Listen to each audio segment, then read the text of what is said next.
Bonjour les amis, comment allez-vous? Ça va bien?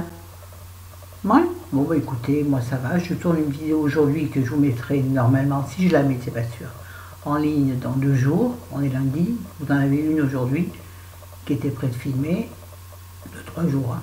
Donc c'est pas pré-filmé il y a un mois, non, non, non, non.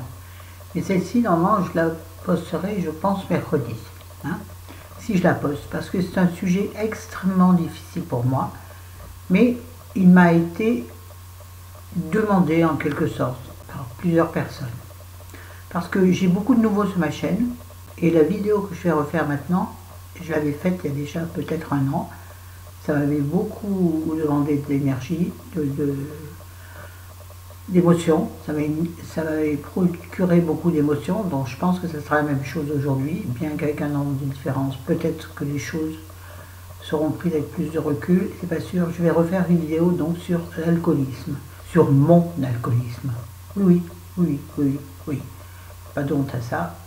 De toute façon, il faut bien en parler, hein. Sinon, si on n'en parle pas, ça devient un tabou. Et moi, je suis contre les tabous. Mais bon, ça me concerne quand même, donc c'est pas évident de la faire. J'espère que je vais pas rester fort. C'est pas évident.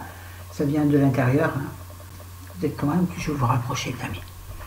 Attention, bougez pas. Oh là, on a d'idiot. Ah, je suis coincé de pied.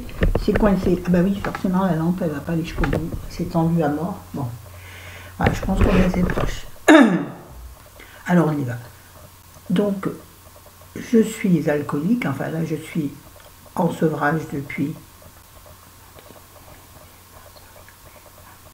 9 mois. Tout se passe bien. Je ne dis pas que c'est facile tous les jours. Surtout l'été, les apéros, machin. Parce que moi, apéro, c'est synonyme d'ambiance festive. Et je sais que certains vont me dire, mais il y a pas besoin de boire pour être festif. Tout à fait. Mais quand on a connu la fête, attention, je vais être nature, hein, alcoolisée, la fête à jeun n'a pas du tout la même résonance. Genre, mais il laisse m'aider à me mettre un peu à distance de ce que je dis, peut-être. Oui, donc moi j'ai l'impression d'être alcoolique depuis toujours.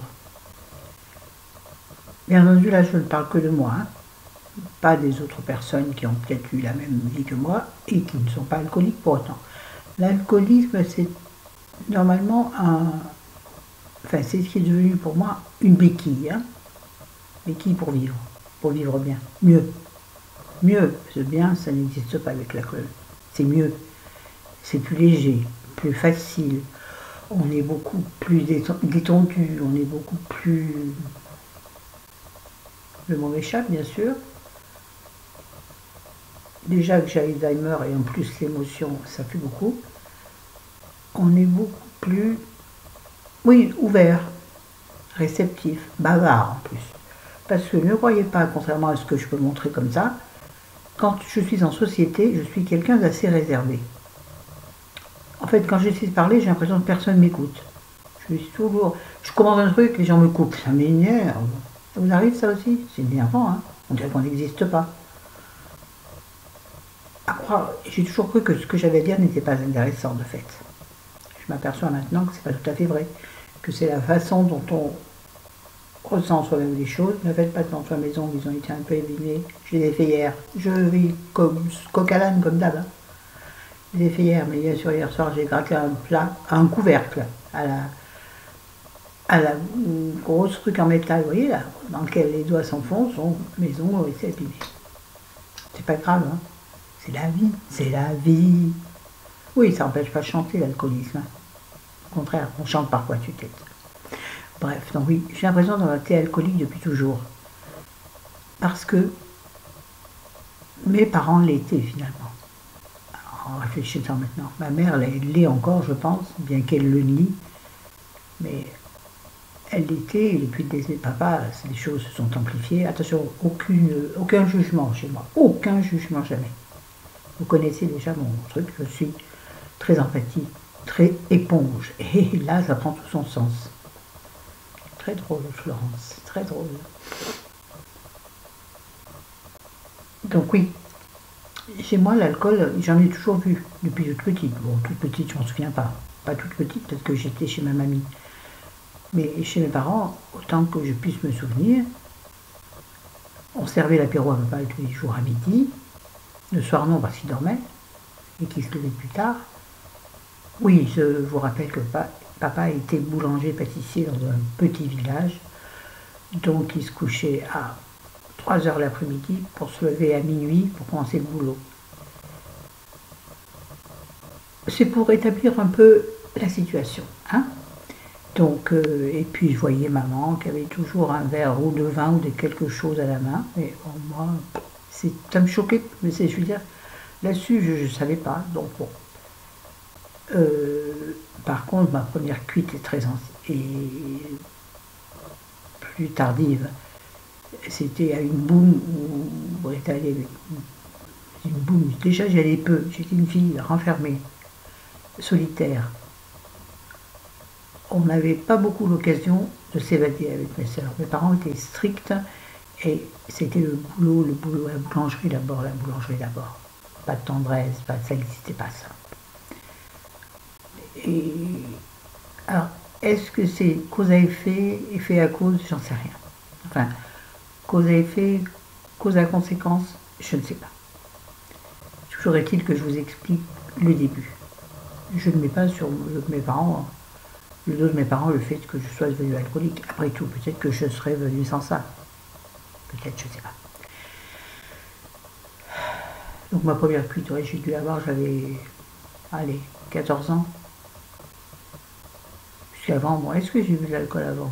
Peut-être, peut-être. En plus, chez mes parents, l'apéro, c'était le pastis. Et nous, on est quasiment du sud. Vous voyez, moi, j'habitais vers Valence. Donc, c'est le début du sud. Et le pastis, c'est une religion.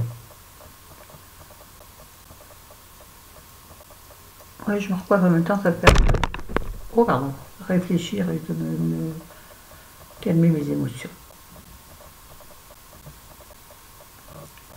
Je réfléchis à comment je peux apporter les choses. Oui, donc, bon, c'est une petite cuite... mais bon, cuite quand même. Donc, s'il y avait une boum, il y avait de la sangria, de la... Comment ça s'appelait chez nous? De la... C'était pas avec du vin rouge, c'était avec du vin blanc. Comment ça s'appelait? Ça me revient. Oh merde. Bref, c'était comme de la sangria, sauf que c'est du vin blanc. Et c'est une boum, donc il y avait plein de garçons, et moi j'étais déjà ronde. Enfin, je pensais que j'étais ronde, on me faisait croire que j'étais grosse. On me faisait croire, c'est-à-dire les médecins, mes parents, nous disaient toujours qu'on était trop grosse, on était tout le temps en régime. Donc j'avais besoin d'une espèce d'aide à la communication. Ouais, c'est ça en fait, l'alcool m'aidait à communiquer. En tout cas, m'ouvrir, c'est ça. M'ouvrir, je ne trouve pas d'autre mot. Et donc, il y avait une boum, donc il y avait des slows, tout ça, il fallait inviter les garçons. Enfin, les garçons, s'ils venaient pas vers toi, puisqu'ils venaient pas vers moi. Je ne devais pas être suffisamment empathique à l'époque pour être invité. Parce que je ne vais pas être si moche, je ne sais pas. Dans ma tête, je suis moche, mais bon. Ben, j'étais moche, maintenant je suis belle. Non, à l'époque, je me sentais très moche. On te fait sentir moche, donc forcément, tu es moche. Attention, je ne dis pas qu'être gros, c'est moche, mais dans ma tête, c'était ça. Donc, je n'allais vers personne. Donc, l'alcool m'aidait forcément à aller inviter les garçons, c'était vachement quart d'heure américain, vous voyez. Bref, donc, ma première cuite, je l'ai prise là. Et après, donc, ça se passait en bas du village, dans une petite maison... comment on appelait ça, la maison du ruisseau. Bref, c'était des copines du village, il y avait une maison, une vieille baraque en bas où on pouvait faire la fête à 14 ans. Bon. Ah, il n'y avait pas de joint par contre, j'ai jamais connu ça, moi, jamais, jusqu'à ce que j'arrive à Lyon à 20 ans, j'ai jamais connu ça. Bref, on n'en parle pas de joint, on parle d'alcool. Donc là, j'ai la marquisette, j'ai trouvé. Ouais, ça s'appelait la marquisette. Donc la même chose que la sangria, mais du vin blanc. Et ça, la marquisette, c'était aussi une espèce de religion au village. Vous savez, quand il y avait des fêtes, il y avait la marquisette. Bref, j'ai dû en consommer plus que de raison, ou plus que mon corps ne pouvait à l'époque supporter, je ne sais pas, bref. Donc la maison était tout en bas du village, après pour rentrer à la maison, parce qu'on avait 1 heure pour rentrer, donc pour être pas facile, et on était à pied bien sûr. Donc pour monter, je me rappelle très bien du village, hein, monter la maison du ruisseau à la boulangerie, une grande côte, ça a été très dur d'arriver jusqu'en haut, mais quand on est arrivé, putain, j'avais peur que mon père il me chope. Sauf que, je me rappelle très bien, c'est ancré dans ma tête. C'est pour vous donner un peu l'ambiance. Hein. Quand on est arrivé, mon père regardait les 24 heures du vent. Les 24 heures du Mans moto. Donc il est dans le truc. Donc on est arrivé, il n'a rien vu. J'ai remercié la télé qu'on avait à l'époque. Donc c'était après 74. Ouais c'est ça, donc je devais avoir entre 12 et 15 ans. Parce qu'on a eu la télé en 73. J'allais dire à 73 ans. En 73, bref, j'ai remercié la télé, les papas qui étaient focalisés sur la télé, qui donc nous a ignorés, ils nous ignoraient tout le temps de toute façon, sauf pour nous engueuler. On n'était pas maltraités du tout, mais dans ma tête, il restait quelque chose comme une maltraitance psychologique en fait, je crois bien. Maintenant, en analysant avec mon esprit de 50 plus, pas kilos, âge, oh vous êtes bête. Enfin les deux d'ailleurs, même 50 kilos plus, bon, on s'en fout. Voilà, donc bref, ça a été ma première cuite. Je crois que j'ai pas aimé en fait. L'après, j'ai pas aimé. On n'aime jamais l'après cuite. Jamais, oh voilà. Mais je me rappelle pas de la suite. Bref. Donc voilà, j'ai toujours grandi cette odeur. Il me semble que c'est surtout l'odeur du pastis. Le pastis a une odeur incroyable. C'est sucré, voluptueux, je ne sais comment dire. Oui, voluptueux, tiens, ça correspond bien à l'idée que je me fais du pastis. Excuse-moi, j'arrête 2 minutes. Je reviens. Excusez-moi, je me dois de faire une pause parce que là, les souvenirs affluent et parler de ça, c'est difficile. Excusez ma voix qui va se casser, forcément. Le maquillage, j'en ai une folle. Alors, venons-en à plus tard. Venons-en, si on en venait à plus tard, je ne sais pas si c'est français, venons-en. Passons à un peu plus tard. Ensuite, bon voilà, la jeunesse se passe avec l'alcool en fond de vie toujours, mais pas bourré, jamais bourré, jamais, sur cette cuite. J'étais bourré pour une fille de 14 ans, 14-15 ans, forcément. Passons, à savoir que j'ai deux sœurs, une qui a 2 ans de moins que moi, qui n'a jamais bu une goutte d'alcool, enfin dit-elle, j'ai jamais vu boire de l'alcool, c'est vrai. Ma plus petite sœur, qui a 11 ans de moins que moi, boit de l'alcool, a sûrement été bourrée dans les fêtes, tout ça, mais je sais pas, elle était tellement plus jeune que moi. Je peux parler que de maintenant, enfin de quand je l'ai côtoyée. Mais ma sœur, 2 ans moins que moi, n'a jamais bu une goutte d'alcool. Donc, c'est pas, finalement, si on réfléchit, c'est pas la façon dont on est élevé, c'est le refuge que j'ai trouvé, en fait. C'est le refuge que j'ai trouvé. Ensuite, il y a eu le lycée, il y a eu le lycée, le collège. Enfin, nous, on n'appelait pas ça comme ça, parce que c'était une école religieuse dans laquelle nous étions. Je fais ça parce que... Et donc, j'étais quelqu'un toujours à l'écart. Soit on me mettait à l'écart, soit je me mettais moi-même à l'écart, peut-être. Mais j'ai maintenant conscience de pourquoi on me mettait à l'écart. Je sais pourquoi, mais ça aurait été le sujet d'une autre vidéo. Bref, ensuite, donc là, je n'ai pas de souvenir particulier avec l'alcool, sauf que voilà, il faisait partie de notre vie. Ensuite, donc je passé le bac, réussi le bac, je suis venue à Lyon. Je suis venue à Lyon pour faire mes études. Et là, pour moi, ça a été la libération, c'est-à-dire c'était la fête, c'était les amis, les copains, des contractions, en ayant toujours ce même problème de rapport à mon corps, de confiance en moi. Ça ne m'a jamais quitté. Enfin, maintenant, un petit peu, on va dire. J'ai une analyse différente que j'avais pas à l'époque. Je voudrais revivre mes 20 ans avec mon esprit de maintenant. Ça n'existe pas, on peut pas, hein, on peut pas. Mais je ne vais pas revivre mes 20 ans de l'époque. Non, j'étais trop malheureuse. J'étais malheureuse, vraiment.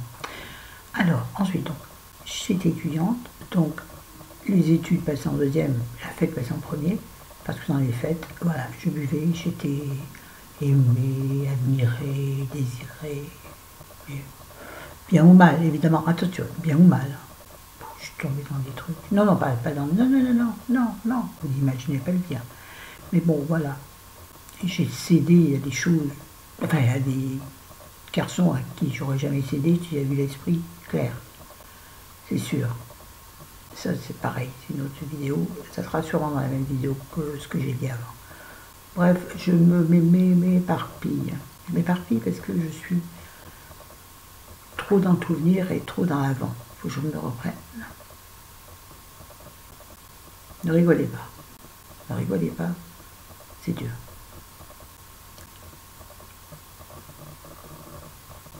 Voilà. Mon esprit a transité. Donc, un effet fiesta, tout ça. Après, je rencontre mon mari.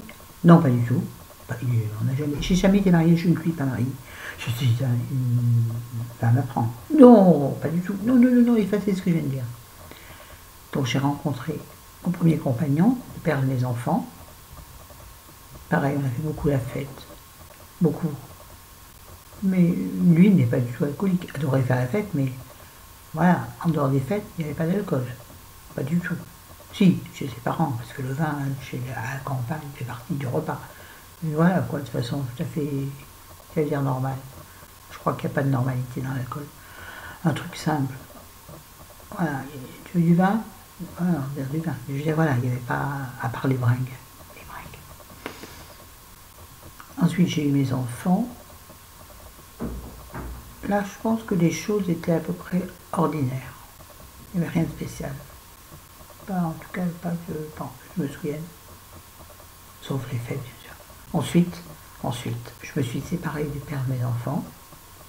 J'ai pris mes 2 enfants sous le bras. Pourquoi? Parce que je m'emmerdais avec lui.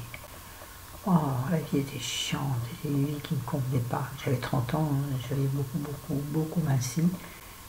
J'étais devenue vraiment une fille magnifique. Honnêtement, magnifique. Enfin, magnifique. Correspondant aux normes de magnifique à l'époque. Mais maintenant, on peut dire que j'étais ultra mince. Tout le monde me disait que j'étais trop maigre, mais moi je n'étais pas trop maigre, je n'étais pas assez maigre encore. Bon, j'avais beaucoup minci, je savais me coiffer ma pied, chose qu'avant je ne savais pas faire. Donc là, à 30 ans, seule avec mes enfants, en plus j'ai démissionné de mon boulot, j'ai retrouvé un boulot très vite parce que j'étais hyper active et hyper... et puis, sincèrement, attention à ce que je vais dire, c'était facile pour moi de jouer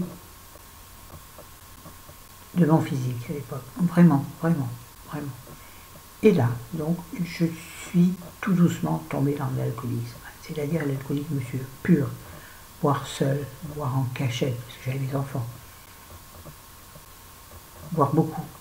Beaucoup. Ça veut dire arriver au bureau avec dans mon sac une bouteille d'alcool.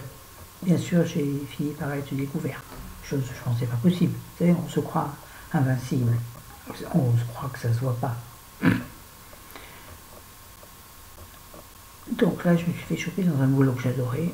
Et comment dire, pas ma chef, on travaillait en binôme, donc la commerciale avec qui je bossais, moi j'étais assistante, elle était commerciale, donc j'étais son assistante, elle découvert la chose. Et pour m'aider, je dirais soi-disant, si jamais elle voit cette vidéo, elle sait de quoi je parle. Pour m'aider soi-disant, on est allé voir la directrice, à qui elle a tout dit.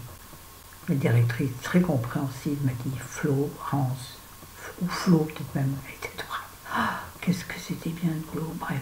Elle m'a dit, il faut arrêter Florence. Là, tu peux te regarder dans une glace, tu verras dans quelques années. Tu ne pourras même pas te regarder dans une glace, tellement tu seras moche. Elle m'a dit, je sais de quoi je parle, ma soeur est alcoolique. savez, les gens ont toujours des leçons à vous donner. Sauf que vous n'êtes pas dans la tête de l'alcoolique. Non, non, non, non, vous n'êtes pas, vous ne serez jamais, vous ne pouvez pas, même moi. Je ne peux pas me mettre dans la tête d'un alcoolique qui sera en face de moi. Alcoolo, c'est moche. D'un alcoolique qui sera en face de moi. Je pourrais juste un peu le comprendre, savoir ce qu'il vit, savoir ce qu'il triche, bref.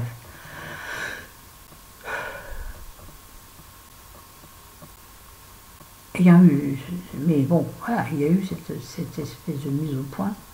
Je me suis sentie totalement incapable de continuer à travailler dans cette société. J'ai donc donné ma démission. Je me perds un peu là. Donc je me suis retrouvée seule avec deux enfants, sans boulot. Je cherchais du bon à l'école, il n'y a pas de problème, je gérais parfaitement bien. Je cherchais du boulot tout en buvant à la maison. C'est-à-dire en ayant cherché du boulot sur, à l'époque, c'était pas internet, c'était, oui, je suis vieille. C'était Minitel, je cherchais du boulot sur Minitel. Je trouvais très facilement, j'étais engagée très facilement, mais j'ai continué à boire au boulot tout le temps, tout le temps, tout le temps. Et sur les dernières années, donc là, non, j'oublie, j'ai fait une cure de désintoxication dans une clinique à la Croix-Rousse. Non, d'abord j'ai eu un traitement par mon médecin, qui était charmant, médecin familial, qui m'a donné un traitement, soi-disant pour empêcher de boire. Ça m'a empêché de rien du tout, je prenais des médicaments tout en buvant. Bon, c'était il y a 30 ans. 25 ans, on va dire. À savoir que là, j'ai 56 ans. Je sais que ça ne se voit pas. L'alcool ne passe pas Dieu. Si, une période de ma vie. Je m'éparpille, c'est compliqué. Ça fait 22 minutes, il faut que j'aille vite. Je vais raccourcir le temps. Hein, oui, je peux raccourcir le temps, oui. Donc j'ai vécu plein de boulots où j'étais toujours très bien accueillie, toujours sous alcool, toujours de l'alcool dans ma mallette, tout dans mon sac, toujours. Le matin, la première chose que je faisais, c'était passer dans une supérette ou dans n'importe quoi pour acheter l'alcool. J'arrivais toujours à la maison, caché, bien sûr, mais je me comportais, je veux dire, normalement. Je m'occupais de mes enfants, il n'y a pas de problème. Ensuite, on passe. J'arrive à une période très récente, après moult rencontres, liaisons,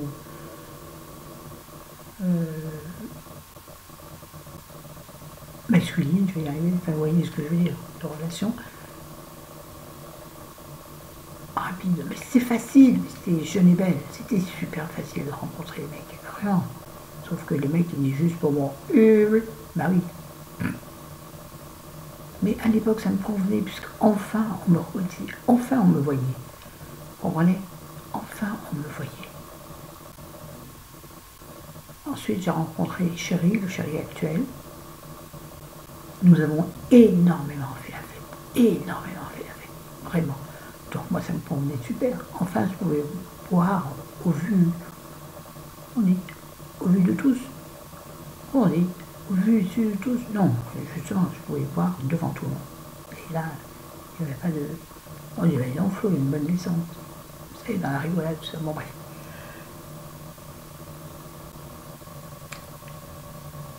Et là, donc, j'ai eu de nouveaux mots, parce que j'ai changé énormément de travail. Parce qu'au bout d'un moment, soit je sentais qu'on remarquait, soit j'avais des réflexions bizarres de mes collègues, et je me disais, là, il faut t'en aller. Ou m'en aller, ou ne pas renouveler mon CD. Parce qu'à l'époque, c'était l'époque, il y a... Attendez, je me rassois. Il y a combien de temps? On va dire, il y a... Faut que je me dépêche, putain. Purée, 25 minutes. Il y a... On s'en fout, il y a combien de temps? C'était l'époque des CDD. On prenait un CDD, c'était très bien. Puis, à la fin du CDD, on renouvelait le CDD, ou pas. Mais moi, on les renouvelait tout le temps, sauf que je n'idée que de CDD. Donc, sans aucune perspective fixe. Voilà. Et là, je me suis laissé aller à l'alcool de façon indécente. C'est-à-dire... Et Chéri me surveillait déjà. Sauf que c'est un alcoolique, il a toutes les combines, je vous jure, toutes les combines. Et comme il surveillait l'argent que j'emmenais, je trichais dans les transports en commun pour garder de l'argent, c'est-à-dire que je ne prenais pas le billet. Et ben, c'était toujours 2,50 € en plus. Je ne m'achetais pas à manger à midi. Mais par contre, le matin avant d'aller au boulot, j'allais m'acheter une bouteille d'alcool. Je repérais toujours là où je travaillais une épicerie ou une grande surface qui ouvrait suffisamment tôt pour que je puisse y aller. J'ai toujours trouvé. Des fois, je sortais du métro à un endroit, j'allais acheter, je reprenais le métro pour aller jusqu'à mon boulot. Ouais, c'était terrible. Je vous jure, c'est terrible à vivre. C'est catastrophique. Berck. Non, j'y pense, c'est Berck. Mais bref, c'était ma vie. Et je n'ai pas envie de cacher les choses, je les disais qu'elles sont, ça plaît, ça déplaît, vous me voyez maintenant moins bien, tant pis, c'est pas grave, c'est moi. Et c'est pour faire comprendre que l'alcool est une maladie grave et qu'on s'en sort pas. Oui, donc j'ai fait aussi, donc, comme je vous disais, une cure de désintox à, c'est là, c'est spécial, dans une clinique à Croix-Rousse, où le matin, là, j'étais très maigre. Le médecin m'a dit, il faudrait peut-être manger un peu. Je lui ai dit, ah, bon, manger pour faire. Bref. Je suis en train, regardez, je suis en train d'attaquer mes cuticules, ça saigne. Non, je ne suis pas stressée du tout. Je sais. Ah, je vais mourir. Oui, donc, alors, cette cure était très dure. C'est-à-dire que le matin, on me donnait, toute la journée, en fait, on me donnait des cachets pour être dégoûté de l'alcool. Donc le matin, à jeun, on me donnait un cachet, et 5 minutes après, on venait me chercher, et on m'emmenait dans la cuisine, on va dire, où on me faisait boire un verre de whisky pur, entier. Un verre, une bonne dose de whisky. Et là, je n'ai pas la gerbe, qu'est-ce que j'ai pu vomir, mes tripes et mes voyaux. C'était censé me dégoûter à vie de l'alcool. Je suis sortie de là. Je crois que la première chose que j'ai faite, c'est aller acheter de l'alcool. Ouais. Non, c'est pas la bonne méthode du tout. Non, ça sert à rien, au contraire.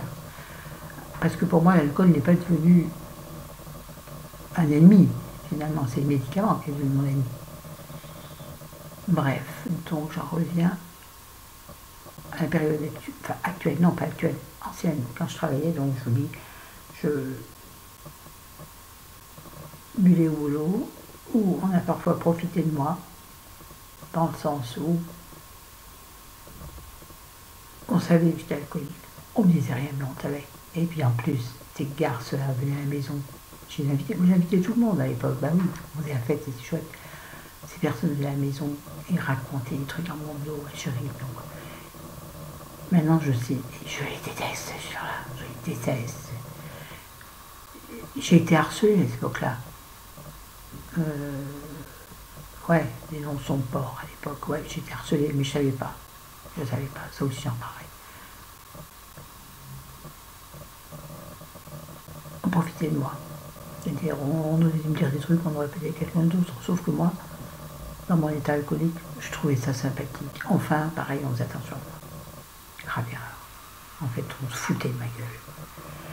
Bref, je vais bientôt arrêter parce que ça me stresse trop. Bon bref, donc là, maintenant, je suis à nouveau depuis 9 mois. En sevrage. Suivi par mon médecin traitant.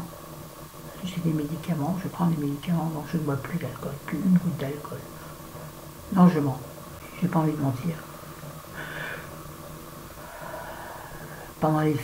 On fait beaucoup d'apéros, on est très festif à la maison. On invite beaucoup de gens, on va chez les gens. Et c'est vrai que l'apéro, le barbecue, et l'apéro, quoi, les vacances, ça va être dur hein, si je pars en vacances. Et je vais partir en vacances.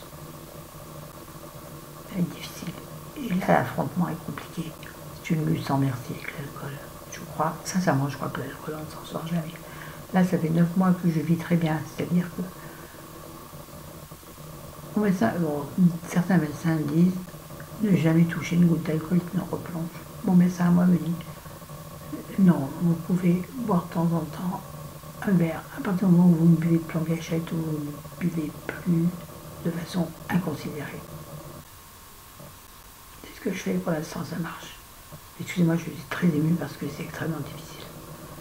Alors, normalement, je mettrai cette vidéo en ligne mais au cas où, quand je vais la revisionner, si je trouve que c'est trop nul, parce que je pense que j'ai beaucoup gafouillé, vous avez compris, pas gafouillé, bref, je suis énervée. Voilà, bon bah écoutez, sur ce, n'hésitez pas à me poser des questions, je répondrai. Ne vous inquiétez pas, je le ferai.